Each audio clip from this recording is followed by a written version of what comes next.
The result for CSS 2023 has been declared, and we are sharing with you the success stories of all the allocated students. Today we have with us Ma'am Lubna Hussain, who has secured 130th position all over Pakistan. She has topped the Gilgit-Baltistan, and she has been allocated to Inland Revenue Service. Assalamu alaikum. Walaikum salam. Lubna, how are you? Alhamdulillah, I'm fine. How are you? Alhamdulillah. So Lubna, my very first question is about the reaction. जो result वाले दिन आया घर में, कैसे पता चला कि result is out, and सबसे पहले किसको बताया? Okay, so result कुछ unexpected था इस दफ़ा. Friday को expected था या Thursday को, लेकिन जब Saturday आया, so we were not expecting कि this would be the day जब result will be there. फिर ऐसा हुआ कि हम लोग busy थे अपने कामों में, और suddenly my brother called me कि result आया हुआ है and go and check. So result देखने की तो हिम्मत नहीं थी. अलबत्ता जब मैंने WhatsApp ओपन किया तो दोस्तों के मैसेजेस आए हुए थे, उस पे पता चला कि एलोकेशन हो गई है. सो उस टाइम तो डजंट फील कि कैसे कौन सा ग्रुप है क्या है, बट इतना काफ़ी था कि एलोकेशन हो गई है. घर वालों के पास सारे इकट्ठे हुए थे, तो घर वालों के पास गई and obviously they broke into tears. सबकी यही दुआ थी कि बस एलोकेशन हो जाए. सो या एवरीबडी वाज सो हैप्पी, और उनको देख के ऑब्वियसली फिर हमें भी खुशी मिली. बिल्कुल. And Lubna, you hello from Gilgit Baltistan, और वहाँ पे तो इट्स वेरी रेयर कि ऑफिसर्स ख़वातीन में से बन के आए, तो वहाँ पे एक अलग किस्म की सेलिब्रेशन होगी. तो जस्ट टेल अस कि कैसा रहा उनका रिएक्शन अहले इलाका का. अच्छा, जो ही रिज़ल्ट आया हम फैमिली ही आपस में सेलिब्रेट कर रहे थे. सो 5 मिनट ही गुजरे होंगे कि पूरा जो इलाका, मार्केट में जितने भी लोग थे सब घर मौजूद थे, घर पहुंचे हुए थे मुबारकबाद देने, क्योंकि ये ऑब्वियसली बहुत बड़ी अचीवमेंट थी. और ख़ासकर लोगों के लिए, शायद हमारे लिए इतनी बड़ी ना हो, बट लोगों ने जितना इसको सेलिब्रेट किया, तो तब मुझे रियलाइज़ हुआ पर्सनली कि हाँ, we have actually achieve something. So या स्कूल के प्रिंसिपल्स आए हुए, अपने टीचर्स आए हुए, बुज़ुर्ग, नौजवान जितने भी थे, इवन बच्चे बहुत खुश थे. सो पूरे इलाके में जैसे एक जश्न का समा था. हाँ बिल्कुल, जब खुशी को सेलिब्रेट किया जाता है तो it multiplies definitely. And Lubna, walk us through your CSS journey कि आपने कैसे इरादा किया, आपका एजुकेशनल बैकग्राउंड क्या था, और फिर सिविल सर्विसेज की तरफ आपने कैसे मूव किया. अच्छा, सो CSS की जर्नी कुछ ऐसा था कि फैमिली तो कोई ऐसे ब्यूरोक्रेट्स नहीं है, लेकिन जब हम स्कूल में थे, स्कूलिंग मेरी अस्तौर से ही हुई मैट्रिक तक, और 9 मैट्रिक में मेरे ख़्याल में हम थे जब अस्तौर से एक लड़की जिसने CSS क्वालिफ़ाई किया था और पुलिस सर्विसेज में हो गई थी. तो वहाँ से मेरे ख़्याल में एक इंस्पिरेशन मेरे अंदर आ गई थी कि ये एक ऐसी चीज़ है जिसको सिर्फ फैमिली नहीं, बल्कि न सिर्फ एक इलाका, न सिर्फ एक डिस्ट्रिक्ट, बल्कि पूरा एरिया, पूरा प्रोविंस सेलिब्रेट कर रहा है. सो इट्स समथिंग कि जो जिसकी तरफ हमें जाना चाहिए. उसके बाद फिर ऑब्वियसली हमारे पेरेंट्स को होता है कि नहीं, medical is way better field for girls than anything else. तो MBBS के MD गेट की प्रिपरेशन हुई, उसमें नहीं हुआ. सो हाँ, उसके बाद मैंने कहा कि नहीं, अब मैंने अपना ड्रीम पूरा करना है. BS इंग्लिश में एडमिशन लिया, लिंग्विस्टिक्स एंड लिटरेचर फ्रॉम नमल. तो पर्पज़ यही था कि मैंने CSS करना है इवेंचुअली. और डिग्री कंप्लीट हुई. डिग्री कंप्लीट होते साथ उनका चला थोड़ी ब्रेक हो जाए, इसलिए मैं घर गई थी, और वापस आते साथ मैंने एकेडमी ज्वाइन की. तो अल्हम्दुलिल्लाह ये भी एक बहुत बड़ी ब्लेसिंग है कि बगैर टाइम वेस्ट हुए फर्स्ट अटेम्प्ट में ही अल्हम्दुलिल्लाह हो गया, और एक ड्रीम कम ट्रू वाली स्टोरी बन गई. बिल्कुल, it's always dream that you achieve in a very short period of time. तो जो आपकी प्रिपरेशन थी, डेफिनेटली उसमें कोई ऐसी स्ट्रेटजीज आपने अडॉप्ट की होंगी जो कि आपको जल्दी सक्सेसफुल इस सफ़र में किया उन्होंने. तो would you like to share some of those strategies? हाँ, एक्चुअली ये स्ट्रेटजी मैं लाजमी शेयर करना चाहूँगी, क्योंकि मैं पर्सनली देखा है मैंने लोगों को. मैं हॉस्टल में रही हूँ, बल्कि 2 3 हॉस्टल्स में रही हूँ जहाँ पर CSS एस्पायरेंट्स रहते हैं, और उनकी पढ़ाई, उनकी मेहनत देख के मुझे लगता है कि डायरेक्शन लेस मेहनत आप बेशक 2 साल करें, 3 साल करें, 6 साल करें, CSS मुमकिन नहीं है. सो जो स्ट्रेटजी मैंने अपनाई, और मुझे लगता है कि ये एक शॉर्टकट है, बजाय आप बहुत ज़्यादा मेहनत करो, आप स्मार्ट वर्क करो. तो मेरी जो स्ट्रेटजी थी वो सबसे पहले मैंने पास्ट पेपर्स देखे थे, ताकि मुझे पता हो कि मैंने क्या नहीं पढ़ना, ज़्यादा मेरा टाइम वेस्ट ना हो उन चीज़ों में कि जो मैं डिटेल स्टडीज़ और नोट्स बनाने में मैं लग जाऊँ. सो फर्स्ट स्टेप मेरा जो था वो मैंने पास्ट पेपर्स लिए सारे सब्जेक्ट्स के, उन क्वेश्चंस को एवेलुएट किया, मैंने देखा कि किन टॉपिक से ज़्यादा चांसेस हैं क्वेश्चंस आने के। सो उस तरह बाद में फिर उसी के अकॉर्डिंग सिलेबस कवर किया, नोट्स बनाए। और सेकंड स्ट्रैटेजी तो obviously second step was note making. उसके बाद मैंने नोट्स दिए ताकि आइडिया हो कितने रेफरेंसेस ऐड करने हैं, कितना कुछ याद करना है, किस तरह आर्ग्यूमेंट्स को बिल्ड करना है, या जो मैंने जहाँ जहाँ से पढ़ा है तो उनको पेपर में कैसे लाना है। सो नोट्स देना वाज अनदर स्टेप। और फिर इवेल्युएशन करवाई and last step was papers. And Lubna, जब आप इतने शॉर्ट स्पैन ऑफ टाइम में कर रहे होते हैं तैयारी, तो प्रेशर जो है वो ज़्यादा आपको फील होता है बिकॉज टाइम इज़ शॉर्ट और इसकी सिलेबस तो वास्ट ही है। तो उस प्रेशर को आपने कैसे डील किया, और कभी अप्स एंड डाउन जब आते थे थ्रू आउट द जर्नी, तो खुद को कैसे मोटिवेटेड रखा? अच्छा हाँ, प्रेशर तो बहुत था। बल्कि जब मैं स्टार्ट लिया था मैंने, जून जुलाई के 2 महीने ऐसे होते हैं, बल्कि जो स्टार्टिंग के 2 महीने होते हैं जब आप प्रिपरेशन स्टार्ट कर रहे होते हो, तो 2 महीने आपको नहीं पता चलता हुआ क्या है। आप उसी एक जुस्तजू में होते हो कि मुझे समझ आए CSS है क्या, मैंने क्या करना है क्या नहीं करना। सो 2 महीने तो गुजर गए। अगस्त का महीना था जब मुझे बहुत ज़्यादा प्रेशर महसूस हुआ कि पता नहीं मुझे ये अटेम्प्ट देना भी चाहिए कि नहीं, मैं ये कर सकती हूँ कि नहीं। और हम अपने सराउंडिंग में देखें तो बहुत सारे फेलियर रेशो बहुत ज़्यादा है CSS का, जिस वजह से डर भी लगा। लेकिन उस टाइम पेरेंट्स का सपोर्ट था। पेरेंट्स की एक बात जिसने मुझे हमेशा मोटिवेटेड रखा, जिसने उस प्रेशर को मेरे ऊपर हावी होने नहीं दिया, वो ये कि my father said it's not compulsory, it's not mandatory कि आप ये अटेम्प्ट दो और आप इसी में क्वालिफाई करो। अटेम्प्ट्स देते जाओ, 3 अटेम्प्ट्स हैं, तीनों दो, जिसमें हो गया ठीक, नहीं हुआ यू हैव अनदर अपॉर्चुनिटीज़। इसी को आपने अपने ऊपर सवार नहीं करना। सो ये एक बात थी। एंड माय मदर सेड कि अगर अल्लाह ने तुम्हारी किस्मत में ये लिखा है होना तो हो जाएगा। ये मत सोचो कि उसका नहीं हुआ, इसका नहीं हुआ तो मेरा भी नहीं होगा। ये टैलेंट और ये सारा कुछ, तुम ऑलरेडी टैलेंटेड हो, बट किस्मत, तो वो अगर किस्मत ने तुम्हारा साथ दिया तो हो जाएगा, परेशान ना हो। सो ये 2 बातें थी जिसने फिर आगे कभी परेशान नहीं होने दिया, मोटिवेटेड रखा। और अल्हम्दुलिल्लाह स्मूथली बहुत ईजिली ये सफ़र गुजर गया। बिल्कुल।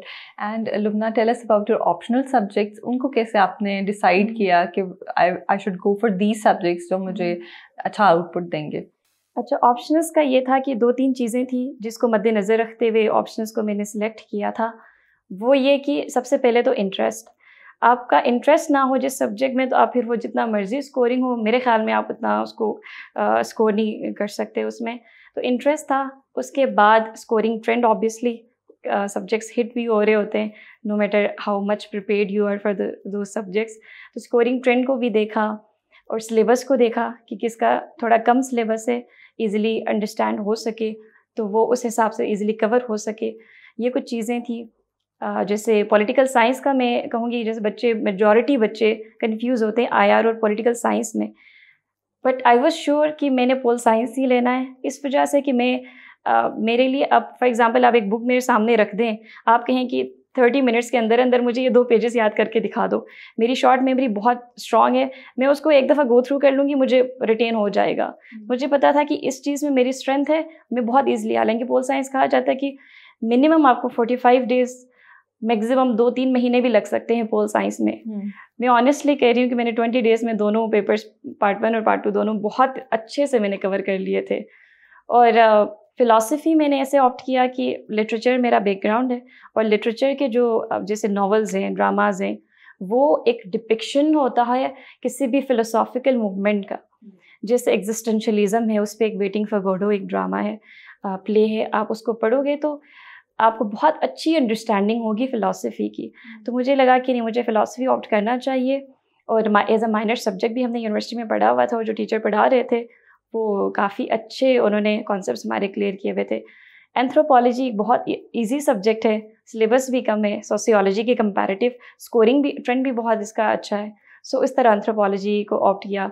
जेंडर स्टडीज़ अगेन लिटरेचर से रिलेटेड था, हमने वुमेन स्टडीज़ पढ़ा हुआ था, उसमें पोइट्री, नॉवेल्स और ये प्लेस जितने भी थे, उसमें एक फेमिनिस्टिक जो थीरीज़ जितनी भी हैं, फर्स्ट और ये वेव्स हैं, first wave, second wave, third wave, तो उनकी एक प्रॉपर जो है ना पोर्ट्रेल उसमें आप देखते हो, तो वो उसकी एक इन डेप्थ अंडरस्टैंडिंग मेरे में ऑलरेडी थी। सो ये पर्पस था जेंडर स्टडीज़ ऑप्ट करने का। Alright, very interesting choice of subjects. तो आपको सबसे आसान कौन सा लगा, मुश्किल कौन सा लगा इनमें से पढ़ते हुए? अच्छा, मुश्किल मुझे यूएस हिस्ट्री इनिशियली मुश्किल लगा था, हिट भी हुआ इस दफ़ा। बट देखें, हमें जब हम पेपर्स दे के आए तो हमें था कि ये पेपर हिट हुआ है तो शायद पास भी ना हो। आई स्कोर्ड 48, सो हालांकि मैं कह रही थी कि शायद 33-34 तक आ जाए। उससे ये पता चलता है कि आप, अगर आपकी प्रिपरेशन अच्छी है ना, आप कॉन्सेप्ट्स क्लियर करके अच्छे से पढ़ रहे हो, तो मेरे ख्याल में पेपर हिट भी हो तो आप अच्छे स्कोर के साथ पास कर सकते हो। सो पेपर पॉलिटिकल साइंस भी मुश्किल लगा था क्योंकि वो ज़्यादा फैक्ट्स बेस है और लिटरेचर का और पॉलिटिकल साइंस का थोड़ा इस तरह का कोई रिलेशन नहीं है। सो पॉलिटिकल साइंस भी मुश्किल था। बट अल्हम्दुलिल्लाह अगर आप लगन के साथ करो तो I don't think anything is difficult. तो जिस चीज़ में भी आप अपना मेहनत करेंगे, टाइम देंगे, तो वो सब्जेक्ट आप कर सकते हैं अच्छे तरीके से। But the first thing is कि आपका इंटरेस्ट उसके अंदर होना चाहिए। Right. And tell us about essay. It is one of the subjects, okay, always uncertain. And you had a background in literature, so obviously it would have helped you. तो बताइएगा कि कैसे essay कैसे किया? अच्छा, ironically वैसे तो literature को help करना चाहिए, लेकिन जो literature को के questions attempt करते करते हमारी जो language, हमारा written expression कुछ इस तरह का बन जाता है climatic सा, जो CSS को नहीं चाहिए। उस तरह का हम ज़रा प्रेसिव स्ट्रक्चर्स यूज़ करते हैं। जो मेन आर्ग्यूमेंट है हम उसको ज़रा एंड में इंट्रोड्यूस करवाते हैं, जैसे एक स्टोरी में बात करते करते बीच में कहीं जाके वो हीरो की वो एंट्री होती है या कोई मेन इवेंट की एंट्री होती है। तो उस तरह का मेरा रिटन स्ट्रक्चर बन चुका था। लिटरेचर में तो मुझे डिग्री में बड़ा हेल्पफुल था, वो अच्छे स्कोर आते थे, अच्छे मार्क्स मिलते थे। लेकिन जब मैंने फर्स्ट अपना एक पैराग्राफ लिख के सर यूसुफ को चेक करवाया तो ही सेड कि बेटा आपको ये चेंज करना पड़ेगा, CSS की ये रिक्वायरमेंट नहीं है, आपको स्ट्रक्चर अपना चेंज करें। द वेरी नेक्स्ट डे जब मैं अपना एक पैराग्राफ लिख के सर के पास गई, सर रेड दैट और सर ने कहा कि बेटा आपने इतनी जल्दी चेंज कर लिया अपना रिटन स्ट्रक्चर, हालांकि ये बहुत मुश्किल काम है कि आप इतने 4 सालों से आपका स्ट्रक्चर बन चुका होता है। सो मेरी I am a fast learner, ये है कि अल्लाह की तरफ से एक ब्लेसिंग है। वो फिर एक सडनली जो है ना उस ट्रैक पे सॉर्ट ऑफ में आ गई थी कि हमने ऐसे के लिए या दूसरा भी कोई भी पेपर है तो उसके लिए हमें किस तरह का रिटन एक्सप्रेशन या रिटन स्ट्रक्चर आपको चाहिए होता है।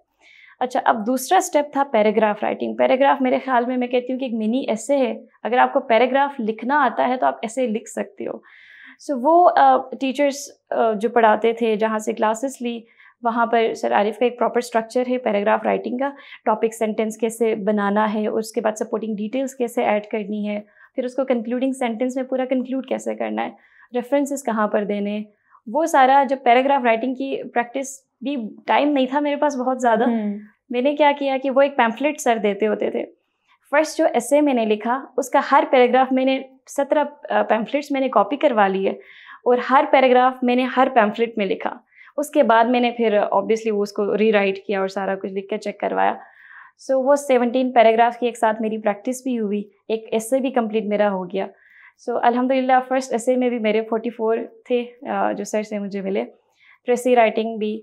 सो ये कि हाँ, डिग्री ने हेल्प की। ऑब्वियसली ग्रामर ठीक थी, ग्रामेटिकली करेक्ट लैंग्वेज थी, बस स्ट्रक्चर को थोड़ा फ्रेम करना था, वो एकेडमी ने कर दिया।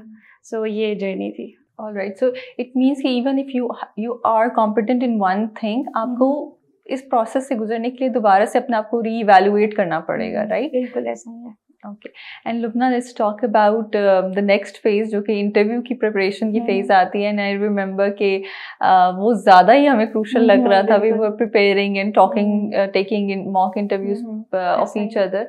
तो बताइएगा कि वो कैसी आपकी तैयारी रही, और was it more stressful than the written part, या आपके लिए वो भी आसान रहा? तो रिटन वाइवा का जो तैयारी थी वो मेरे ख्याल में तो मुश्किल है, रिटन से ज़्यादा मुश्किल है। शायद उनके लिए जिनके कम्युनिकेटिव स्किल्स बहुत ज़्यादा स्ट्रॉन्ग हैं, जो बहुत कॉन्फिडेंट हैं, उनको शायद इतना फील ना होता हो। बट पर्सनली मेरे लिए बहुत एक चैलेंजिंग सफ़र था। बल्कि मैं कहती थी कि ये जितने भी CSPs को हमने अभी तक सुना है, उन्होंने वाइवा के बारे में बताया क्यों नहीं? ये तो बहुत मुश्किल एक सफ़र है। जब तक मेरा फर्स्ट मॉक वाइवा नहीं हुआ तब तक मैं आई वॉज नॉट श्योर कि मैं पता नहीं जाके वाइवा दे सकती हूँ कि नहीं। सो बट हाँ, क्योंकि आप लोग जैसे हम सब मिलकर तैयारी करते थे, टीचर्स की गाइडेंस थी, और जो पैनलिस्ट थे दे वर कोऑपरेटिव। उन्होंने बताए क्या ट्रिक्स हैं, किस तरह आपने अपने आर्ग्यूमेंट्स को न सिर्फ आपने रिटन पेपर में कैसे आप ला सकते हो, वो तो आपने सीख लिया, आपने कर दिया, लेकिन अब आप अपने यानी राइट टाइम पे एक्यूरेट बात आपने कैसे करनी है, कब करनी है, वो आपने सीखना है। तो वो फिर ऑब्वियसली टीचर्स की गाइडेंस थी, तो इतना मुश्किल नहीं हुआ। ऑब्वियसली मुश्किल था, बहुत स्ट्रेसफुल था, पर्टिकुलरली साइकोलॉजिकल असेसमेंट वाली जो फेज़ वो जो आया था। सो बट अल्हम्दुलिल्लाह फ्रेंड्स अच्छे मिले और टीचर्स अच्छे थे, सो ऑल इन ऑल अच्छे से गुजर गया। Right. And tell us something which is memorable on that particular day. कोई इंटरव्यू में जब आप गई तो how was the feeling? और कोई कुछ अगर मोमेंट्स आप हमसे शेयर करें। फाइनल वाइवा में अच्छा, फाइनल वाइवा क्योंकि उससे पहले मैं तकरीबन कोई 7 मॉक वाइवास दे चुकी थी, CSPs में दे चुकी थी और डिफरेंट एकेडमीज़ में, तो कॉन्फिडेंस तो आ गया था, ऐसा नहीं था कि कोई नर्वसनेस थी और सारा कुछ। और इतना कोई मेरे ख्याल में mock vivas were more challenging for me than the final viva. तब तक हमारी काफ़ी प्रैक्टिस हुई होती है, काफ़ी कॉन्फिडेंस आया हुआ होता है, बट ऑब्वियसली वो एक an element of fear is always there कि पता नहीं क्या होगा, तो वो उसके लिए फिर दुआएं अल्लाह का नाम लेके फिर चल पड़ते हैं। ऑलराइट। एंड आपसे उन्होंने शेर सुना, यूजुअली तो वो एंड जो है शेर के नोट पे हो रहा था। जी, तो उन्होंने मुझसे पहले पूछा कि आपका फेवरेट पोइट कौन है। मैंने कहा अल्लामा इकबाल। तो कहते हैं कि अच्छा उनका कोई, पहले उन्होंने पूछा कि अच्छा आपकी ना पोइटिक वो कैसी है मेमोरी। मैंने कहा सर वो तो इतनी स्ट्रॉन्ग नहीं है, मुझे याद नहीं रहती चीज़ें, ख़ासकर अशआर मुझे इतने याद नहीं रहते। तो कहते हैं चले कोई एक शेर सुना दें इकबाल का। तो वो मैं एक शेर सोच रही थी, पहले उसका मिसरा मेरे से स्किप हो गया, पहला लफ्ज़ जो वो बोलना था। कहते हैं कि इकबाल पे ये हाल है, गालिब और मीर पे क्या होगा। मैंने कहा नहीं सर ये बात नहीं है। फिर कहते हैं कि अच्छा आप इसको ओवरकम करने के लिए क्या करती हैं। मैंने कहा सर मैं लिटरेचर की स्टूडेंट हूँ, मैं लिटरेचर को मैं एंटरटेनमेंट के लिए, इंजॉय करने के लिए, अपने एस्थेटिक प्लेजर के लिए मैं लिटरेचर को सुनती हूँ। मुझे नहीं लगता कि उसको याद करने की ज़रूरत है, उसको मेमोराइज़ करने की ज़रूरत है। हाँ अलबत्ता रिटन के लिए कहीं आपने एकेडमिक्स में आपको चाहिए हो तो रट्टे मारते, so that's the only option. But मैं नहीं करती, मैं बस सिर्फ इसको एंजॉय करती हूँ। या इस तरह मैंने उसको कवर किया। एंड टेल अस कि who would you like to dedicate your success to. ये इतनी बड़ी कामयाबी है और गिलगित में ख़ास तौर पे आपने टॉप किया है, तो आप किसको डेडिकेट करना चाहेंगी? वैसे तो मैं कहती हूँ कि कामयाबी हमेशा एक एमलगम होती है, इसमें बहुत सारे लोगों की कंट्रीब्यूशन होती है। मेरे जो स्कूल के टीचर्स, मैट्रिक तक जितने भी मेरे टीचर्स रहे, उनका बहुत बड़ा मैं कहती हूँ कि हाथ है इसमें। और यूनिवर्सिटी में भी ऑब्वियसली अच्छे टीचर्स मिले, लेकिन हाँ ज़्यादा टीचर्स जो स्कूल के मेरे टीचर्स थे उनको मैं क्रेडिट देना चाहूँगी। और डेडिकेट मैं अपने फादर को करना चाहूँगी, इसलिए कि हमेशा से अब्बू का एक था कि मेरी बेटी इन घर के कामों और एक, क्योंकि ज़ाहिर है वो एक इमेज बना हुआ है कि लड़कियां घर के काम करेंगी, शादी करनी है, सो अभी से इनको प्रैक्टिस हो जाए बचपन में। तो जब भी मैं कोई काम करते हुए अब्बू मुझे देखते थे तो उनको गुस्सा आता था कि नहीं तुमने पढ़ना है। वो एक अच्छा, जब पानी भी मांग रहे हो ना अब्बू, मैं जब उठने के लिए खड़ी होती थी तो he used to scold me कि नहीं उन भाइयों को उठने दो, वो लाएं, तुम बैठो।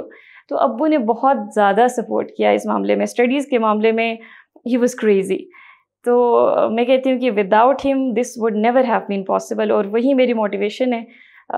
और मैं बचपन में जब मेरी पोजीशन में, I have always been a position holder school में भी, तो मेरा बस ये होता था कि अब्बू को खुश कराना है, पोजीशन लेनी है तो अब्बू को खुश कराना है। ये हाँ डेडिकेट मैं अब्बू को ही करूँगी। I think daughters and fathers bond is always a unique bond. बिल्कुल ऐसा ही है। और मैं आपसे लास्ट में ये पूछना चाहूँगी लुब्ना कि you have been allocated in inland revenue service, और पाकिस्तान में ख़ास तौर पर टैक्सेशन डिपार्टमेंट की बहुत ज़्यादा अभी उसको ज़रूरत है। So what is your futuristic vision इस सर्विस को लेके? What would you like to see के फ्यूचर? तो छोटी सी फ़नी बात है, मैं क्लास ले रही थी इकोनॉमी की क्लास, तो मैंने सर से कहा सर ये इकोनॉमी की क्लासेस में कितनी क्यों ना लूँ, मैं जितना मर्जी पढ़ूँ मुझसे ये नहीं होता, मुझे टैक्सेशन, टैक्स इवेजन, ये सारी चीज़ें मेरे ऊपर से गुजरती हैं। कहते हैं गिलगिती तुम्हें मैं कितना पढ़ाऊँ, खुद भी पढ़ो कुछ। तो मैंने फिर उस इकोनॉमी को इतना कोई खुद से पढ़ा, सारा कुछ ये टैक्स इवेजन और सारा जितनी भी टैक्स रिफॉर्म्स हैं, मेरे ख़्याल में जो हम मुस्तक़बिल में कर सकते हैं वो ये कि हम टैक्स पे ऑब्वियसली रिफॉर्म्स लाने की भी ज़रूरत है, और दूसरा जो ऑलरेडी टैक्सेशन का एक सिस्टम है उसको आप ऑनेस्टली टैक्स कलेक्ट करो। जैसे IMF भी कहता है कि हमारे पास जो कैपेसिटी है that's way more than which we collect. तो मेरे ख्याल में अगर हम ऑनेस्टली उस टैक्स को ही कलेक्ट कर लें तो वो भी काफ़ी होगा पाकिस्तान की इकोनॉमिक ग्रोथ के लिए। बिल्कुल। Thank you so much, Lubna, for being with us today. It's always a pleasure meeting with you, and I hope that we'll have a great time in Civil Services Academy. Thank you. Thank you.